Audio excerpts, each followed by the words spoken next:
Hello friends, তো চক্রবর্তী বাবু YouTube পরিবারে তোমাদের স্বাগত। আমি সন্দীপ চক্রবর্তী। আমি অন্যান্য দিনের মতো আজকেও চলে এসেছি তোমাদের সঙ্গে শেয়ার করব দুটো লেটেস্ট আপডেট।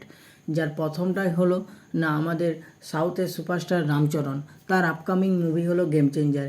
এই গেম চেঞ্জার মুভিতে মেন টপিক কী হতে চলেছে বা ওই ছবিটার বিষয়বস্তু কী হতে চলেছে সেটা নিয়ে একটা ছোট লেটেস্ট আপডেট এসেছে। সেটা হলো না এই মুভিটাতে আমরা রামচরণকে অ্যাজ এ আইএস অফিসার হিসাবে পেতে চলেছি এবং সে এখানে একজন অনেস্ট আইএস অফিসার হবে এবং সে তার সহযোগিতায় এবং তার কর্তৃত্বে একটা অনেস্ট ইলেকশন করবে এবং সেই এখনকার সিচুয়েশানের বা পলিটিশিয়ানদের যে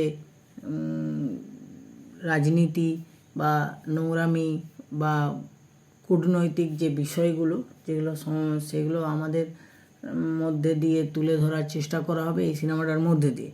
তো এটাই ছিল একটা লেটেস্ট আপডেট। এরপর যদি আমি সেকেন্ড লেটেস্ট আপডেটটা নিয়ে আলোচনা করি তাহলে বলবো না আমাদের বলিউডের স্টার কার্তিক আরিয়ান তার বহু প্রতিষ্ঠিত এবং বহু প্রশংসিত মুভি ভুল ভুলাইয়া 2 সেটারই সিকুয়েল আরও আসতে চলেছে ভুল ভুলাইয়া 3, যেটা নিয়ে এর আগে আমিও বলেছিলাম অ্যানাউন্সমেন্টের সময়।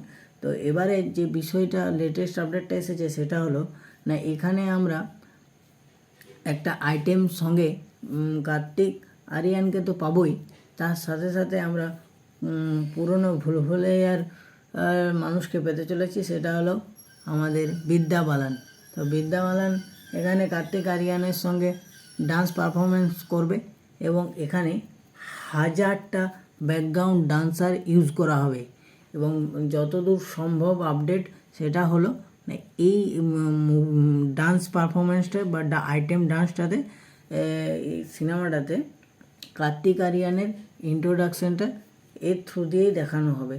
তো এই দুটোই ছিল লেটেস্ট আপডেট। আমার ভিডিওটা যদি তোমাদের ভালো লেগে থাকে তাহলে একটা লাইক করো, কমেন্ট করো, শেয়ার করো এবং অতি অবশ্যই আমার চক্রবর্তী বাবু ইউটিউব চ্যানেলটা সাবস্ক্রাইব করে আমার পাশে থাকো। ভালো থাকো, সুস্থ থাকো।